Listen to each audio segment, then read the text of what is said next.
Pada Sabtu, 18 Oktober 2025, jutaan warga Amerika Serikat turun ke jalan dalam gelombang protes besar-besaran bertajuk No Kings. Dari New York hingga Los Angeles, dari kota besar hingga pelosok negeri, rakyat Amerika menyuarakan satu pesan tegas, menolak kecenderungan otoriter Presiden Donald Trump dan menuntut pemulihan nilai-nilai demokrasi yang mereka anggap kian tergerus. Di tengah hiruk-pikuk spanduk warna-warni dan teriakan Protect Democracy, suasana terasa seperti pesta rakyat. Namun di balik karnaval itu tersimpan amarah dan keprihatinan mendalam terhadap arah politik negara. Penyelenggara menyebut lebih dari 2.600 aksi digelar serentak di seluruh negeri dengan total peserta mencapai 7 juta orang, menjadikannya salah satu demonstrasi terbesar dalam sejarah modern Amerika.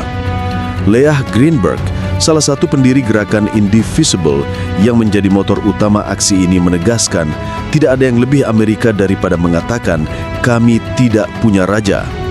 Bagi mereka, protes ini bukan sekedar perlawanan politik, tetapi bentuk cinta terhadap demokrasi dan hak warga negara untuk bersuara damai. Aksi tersebut muncul sebagai reaksi terhadap berbagai kebijakan kontroversial pemerintahan Trump, mulai dari pengetatan imigrasi, intervensi militer domestik lewat Garda Nasional, hingga langkah hukum terhadap lawan politiknya. Di Washington DC, ribuan orang berbaris menuju gedung Capitol sambil membawa bendera dan balon bergambar Trump berpakaian tahanan. Saya menentang penyalahgunaan kekuasaan, ujar Alliston Elliott, seorang demonstran yang menggunakan mahkota patung Liberty dan membawa tulisan No Would-Be Dictators. Demonstrasi serupa bergema di berbagai kota besar seperti New York, Boston, Chicago, Atlanta, dan Houston. Seorang veteran Korps Marin bahkan menyebut aksinya sebagai penghormatan terhadap semangat pendiri bangsa yang dulu menentang tirani dan kekuasaan absolut. Sementara itu, Presiden Donald Trump di media sosial pribadinya, Truth Social, Trump justru mengunggah serangkaian video buatan AI yang menampilkan dirinya memakai mahkota dan mengemudikan jet tempur yang menjatuhkan serangan ke arah para pengunjuk rasa, memicu gelombang kritik baru. Dukungan terhadap gerakan ini datang dari berbagai kalangan progresif. Tokoh-tokoh seperti Bernie Sanders, Alexandria Ocasio-Cortez, dan Hillary Clinton menyuarakan solidaritas dan memuji keberanian rakyat. Di lapangan, aksi umumnya berlangsung damai, meski beberapa bentrokan kecil terjadi.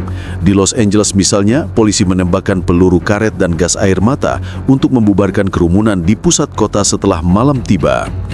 LAPD mengklaim bahwa sebagian kecil agitator memicu kekacauan dengan laser dan lampu sorot industri. Massa juga berkumpul di depan kantor imigrasi dan bea cukai atau ICE di Broadview, Chicago, salah satu titik panas demonstrasi.